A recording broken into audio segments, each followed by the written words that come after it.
Hello, welcome to my channel Wonderful SQL. Today we are covering a topic which is covering index. So before we move on with covering index, we will see what is the use of a covering index and where we exactly need this covering index. So starting with the limitations of non-clustered index. So there are few limitations in a non-clustered index. In that place where the covering index will help us to overcome those limitations. So firstly, a non-clustered index can contain up to 16 index keys, which means 16 columns we can use as an index key.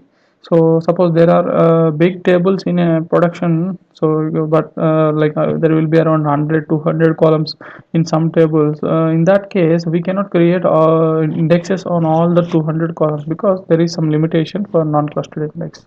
So where you are not restricted with the number in the with this number in the include columns. So to overcome this 16 key index keys, so you can overcome this using include columns. Means you can include those columns in the non-clustered index, but they are not index keys. So we will see what is this include and how is it used in covering index. So then coming to the next limitation, include columns can be varchar and varchar binary or XML data types that you cannot add it as index key. So these columns are not qualified to be index keys in a non-clustered index. So but using this include columns option, we can include all these columns in the non-clustered index but without making them as a index key. But before going further, you might be confused that what is an index key. Index key is nothing but a column which is used to create a non-clustered index or clustered index, whatever the index is. So the base column which is used in that process is called as an index key. So here without using them to create a clustered index, we are just including the columns which are necessary for our query purpose. So that is happening in include clause. So we will see the next limitation. Include columns can't exceed size limit, which is 1700 bytes only for index keys. Sorry, here it is non-clustered non-clustered index columns index can't exceed its size limit, which is 1700 bytes for index keys. So which means the length of the index keys cannot exceed 1700 bytes, but whereas in include columns we can include much more than that. So there is no such limitation in include column.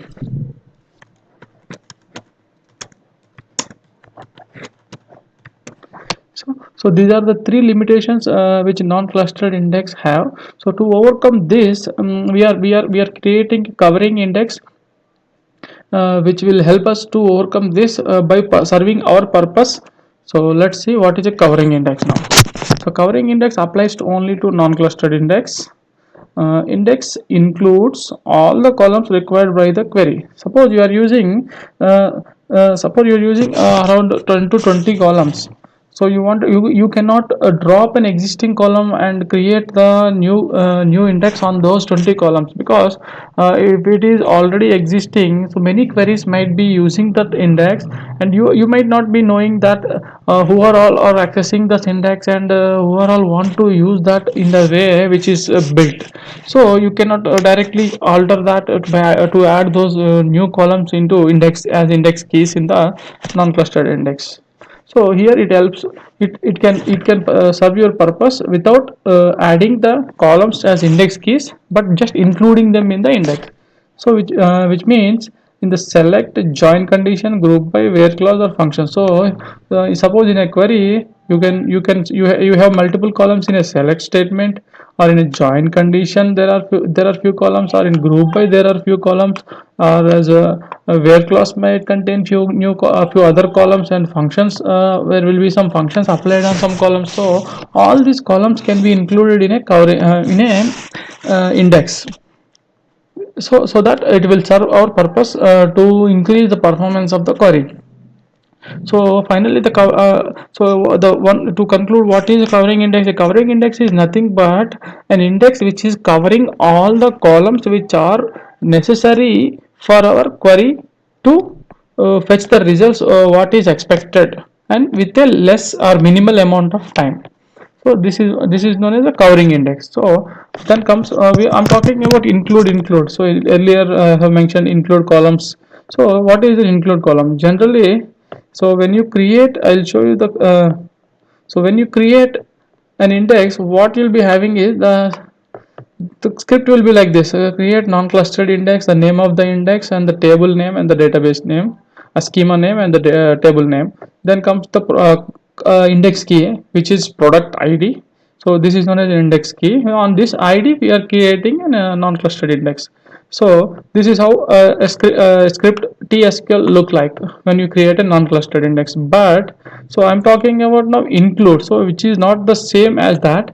So include clause is a clause which is added to the script when we are creating an index to include those columns which are necessary for us, which were being used in a query. So we wanted to fine tune that query. So in that case, we will include the columns which are being used in the select statement or join condition or group by or where clause, wherever it is being used in the query.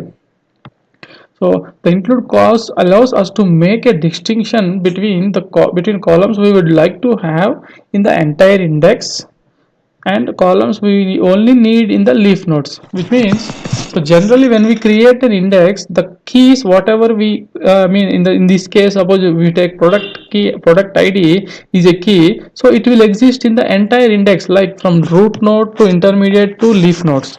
But whereas when you include something in the include any column in the index, it will only be in the leaf nodes. It is not being existing in the entire index, only in the leaf nodes. So that is why it is called as an include. Just we are just including it, we are not creating a cluster index on these columns, we are just including them to the index. So they exist only in the leaf nodes, not in the entire index.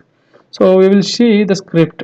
So suppose if you I have want to create an include clause on start date. For this, so we will be creating like create non-clustered index name, schema name, table name, and this is what our index key, but we are just including a start date in this, so that we will have this column as an included column, not as an index key. So now this is not an index key, but it's a non-key column, but which is included in the non-clustered index. And we will see how it will help the query performance. What are the cost involved in cost involved difference between when we have an include and when we don't have an include execution plans, we will see. So,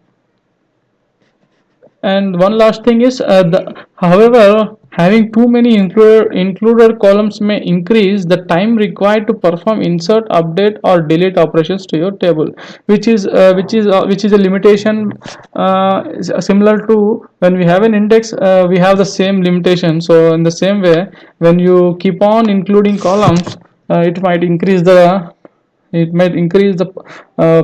time duration of the insertion and update and delete operations. So we need to avoid whenever there is an very when we wanted to have a good performance on the tables insert and updates, so we need to avoid including too many columns. But when there is the requirement and when the query is being executed frequently, so in that cases the include column will help you to increase the query performance. So let us see how the performance will increase. So now if you take the table production work order, there is an index, a clustered index on work order ID. So this is a work order ID column which we are fetching in select, and there is a non-clustered index on product ID. So this is the non-clustered index. So suppose if you see what is the performance when we are using the clustered ID and non-clustered ID keys, index keys, to just run a query, simple query. So here what it is doing, it is just doing an index seek and based on the non-clustered index. So the ID is a non-clustered index key. So this is being used in a where class, and we are fetching only the work ID, work order ID, which is a clustered index key. So here it is the best execution plan it can generate. So now suppose you think that you have included start date which is a non-key column, and we are not included in clustered index or neither in non-clustered index. We are just adding this in a select. So now we will see what will be the execution plan. So it has become a cluster index seek to non-clustered index seek to clustered index scan. Why? Because we are not using any where, or we are not doing any group by or order by, but still we are facing some performance issue here. And if you compare here the execution plan, we will see the difference when we include that column in the index. So now we will see, we will drop the index and we will include that column, and let us see again. So I'm just dropping that column, that index. So it is dropped. Now just including this start date in the non-clustered index. So now we will run the query. So presently you are seeing index scan. Now you will see what it will be generating. It has become again index seek, and it is non-clustered index seek. So it is giving the best plan to execute this query.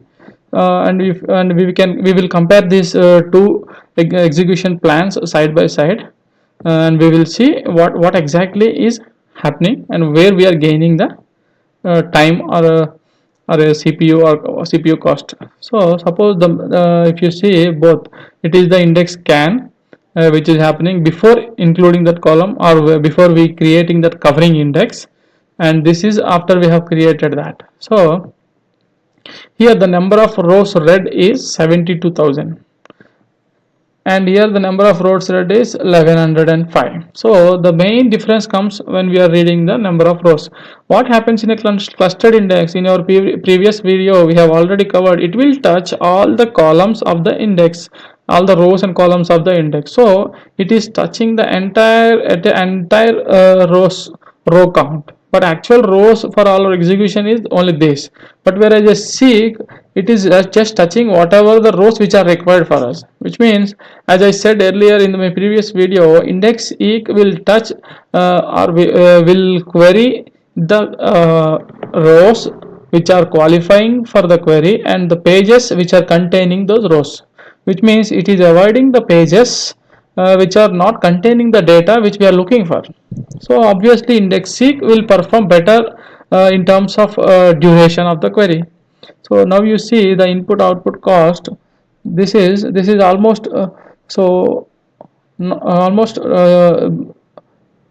to 10% 10% of the scan is taken for index seek. So this is 0.393495, but here it is 0.0046.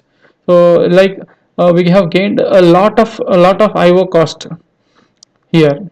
Means very minimal, with very minimal IO cost we have succeeded in executing the query.